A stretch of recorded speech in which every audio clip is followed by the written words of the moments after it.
YTBC, what's the deal? So the prediction was right. Terrence Crawford by knockout. I did predict it'd be an uppercut because I just thought Hank Lundy trying to dodge and bob and weave and get out of the way of punches. I just thought maybe there would be an opportunity for Terrence to catch him with an uppercut he probably doesn't see coming. Because, like I was saying, Hank Lundy was going to give Crawford some good work. And what I mean by good work is stand his ground, come out with confidence, good boxing skills, has a chin, he's not going to be intimidated, and he's coming to win.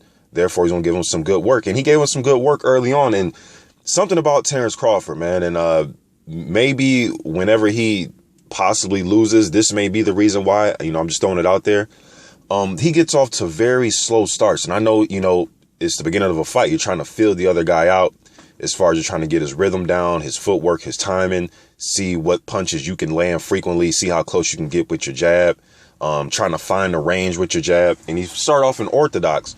And then about 30 seconds into the fight, he said, fuck this. Went straight to southpaw. But what was so funny is, and this what I'm saying, that, hey, maybe if Terrence Crawford, when he loses, it'll be early, because as soon as he turns southpaw, Lundy just started winging right hands, and Crawford got hit with about 4 of them. And I'm like, ooh, man, he getting caught with them right hands, man. Like, and Lundy was like kind of going over to, bending over to his left, like he about to, shoot a left body shot. But as he was going down, I remember my trainer used to call it the okie doke, because I'm a tall fighter. And he would always tell me, I'm 6'5", so he was always telling me, don't fall for this punch. And it's the punch where a guy leans over like he's going to your body with his left hand, but in actuality, he's winging over. He's like looping over that right hand.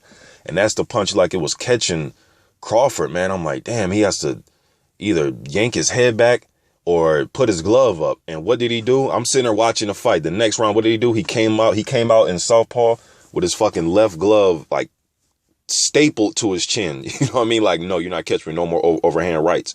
And then once Lundy saw that, then he switched southpaw. So they played chess for a minute, but then I knew once they start really landing on each other and sitting down on shots, Crawford was going to get the best of them. You know what I mean? Crawford isn't the most masterful defensive fighter, man. He has a fucking beard on him, and he does keep his hands up, but he keeps them up after he gets tagged a few times. Like, okay, let me keep my hands up now. But damn, man, like with that vulnerability, just like all great fighters, man, they have greatness and some vulnerability too, like how Mike Tyson did and so on and so forth. But I like Crawford. On my first channel, I came out with a video. The title was Damn, Terrence Crawford. It has about 60,000 views. I said, what was that, 3-4 years ago?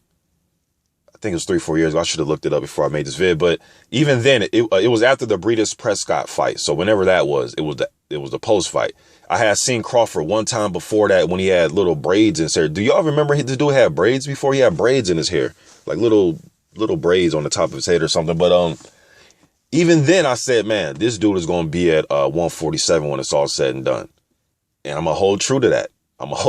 He's going to be at 147 when it's all said and done. Now, at 140, then he goes on.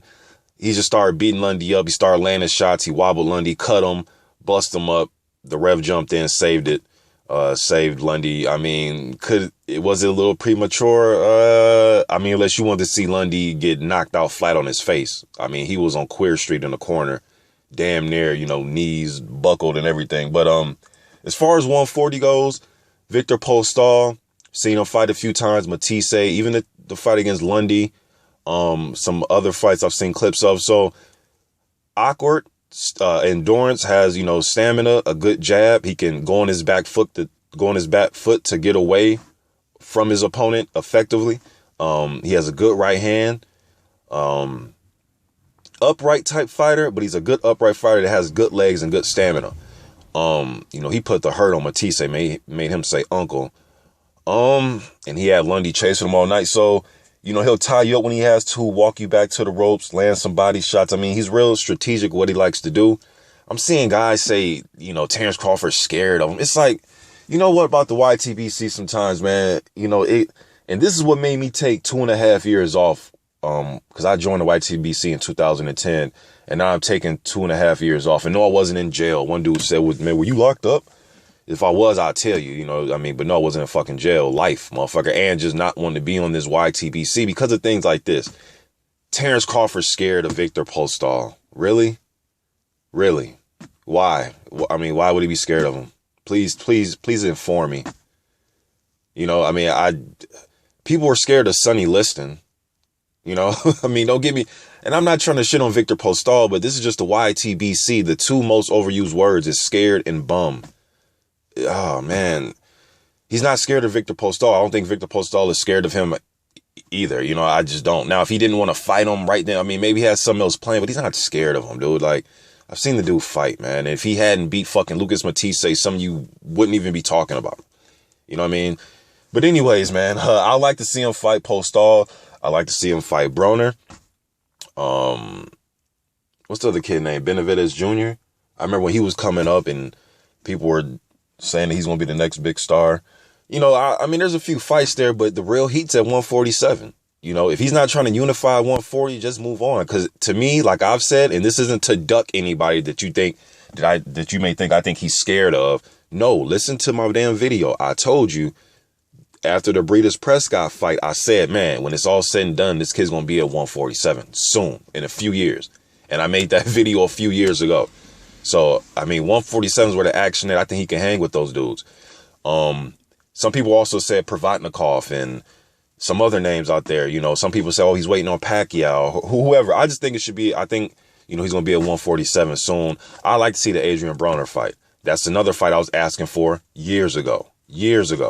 I said, because this one, they were like a weight class behind each other. And I kept saying, dude, that's going to be probably, if Broner stays under, these two dudes stay undefeated, this could be a mega fight down the road because they're close in weight, so on and so forth. But Crawford looked good last night. You know, he did what he had to do. It's just, you know, sometimes I just think early, man, is going to be the time to catch him.